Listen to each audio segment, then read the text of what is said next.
এখানে তোমার বাধা আসতে পারে, এখানে তোমার বিপদ আসতে পারে, এখানে তোমার সমস্যা আসতে পারে, এখানে তোমাকে মানুষ মারতে পারে, এখানে তোমাকে মানুষ জেলে দিতে পারে, এখানে তোমাকে মানুষ প্রহার করতে পারে, এখানে তোমাকে মানুষ অনেক অত্যাচার দিয়ে ফাঁসিয়ে দিতে পারে।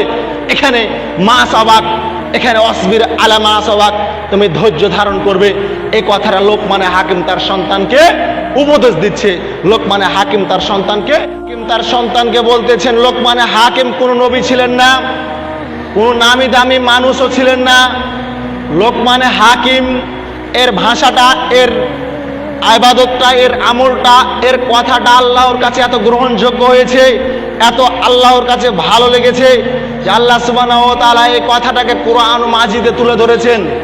লোকমানে হাকিম তার সন্তানকে কি বলেছেন?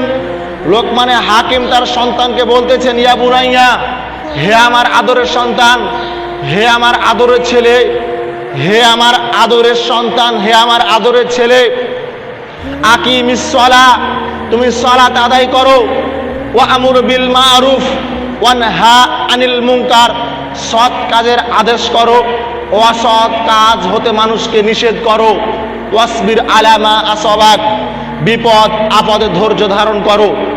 লোকমানে হাকিম তার সন্তানকে প্রথম উপদেশ কি দিলেন?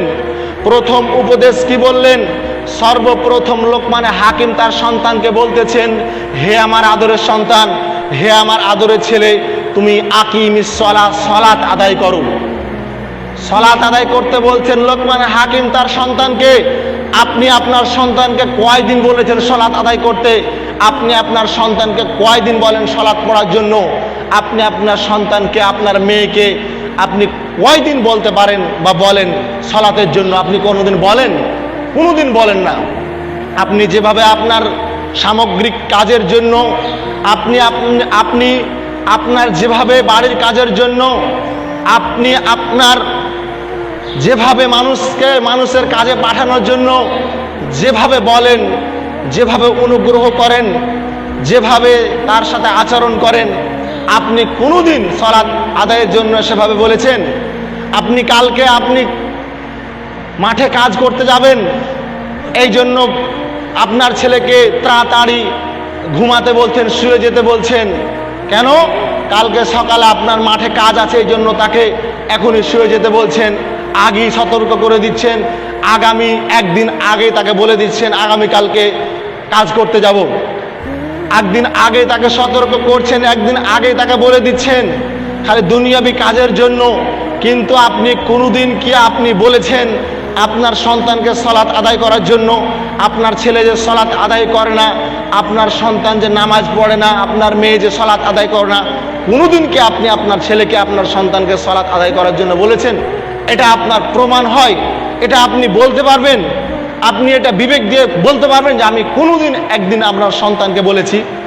অন্য কোনো কাজ, যে কোনো ব্যাপারে, যে কোনো সমস্যাতে আপনার সন্তানকে, আপনার ছেলেকে ঠিকই বলেন, সালাতে বলেন না। লোকমানে হাকিম 2 নাম্বার বলছেন, ওয়া আমুর বিল মারুফ, হে আমার আদরের সন্তান, সব সময় সৎ কাজের আদেশ করবে, ভালো কাজের আদেশ করবে মানুষকে, যেগুলো সৎ কাজ, ভালো কাজ, এগুলো আদেশ করবে। ওয়া নাহা আনিল মুনকার, যেগুলো নিষেধ কাজ, এগুলোকে বর্জন করতে বলবে, এগুলো কাজ থেকে মানুষকে বিরত থাকতে বলবে। ওয়াসবির আলা মা আসাবাক, এবং এই যে মানুষকে সৎ কাজের আদেশ করবে, অসৎ কাজ হতে নিষেধ করবে, এখানে তোমার বাধা আসতে পারে, এখানে তোমার বিপদ আসতে পারে, এখানে তোমার সমস্যা আসতে পারে, এখানে তোমাকে মানুষ মারতে পারে, এখানে তোমাকে মানুষ জেলে দিতে পারে, এখানে তোমাকে মানুষ প্রহার করতে পারে, এখানে তোমাকে মানুষ অনেক অত্যাচার দিয়ে ফাঁসিয়ে দিতে পারে। এখানে মা সবাক, এখানে অসবির আলা মা সবাক, তুমি ধৈর্য ধারণ করবে। এই কথাটা লোকমানে হাকিম তার সন্তানকে উপদেশ দিচ্ছে। লোকমানে হাকিম তার সন্তানকে বলছে, আপনি এভাবে কয়দিন বলেছেন বলেন তো আপনার সন্তানকে?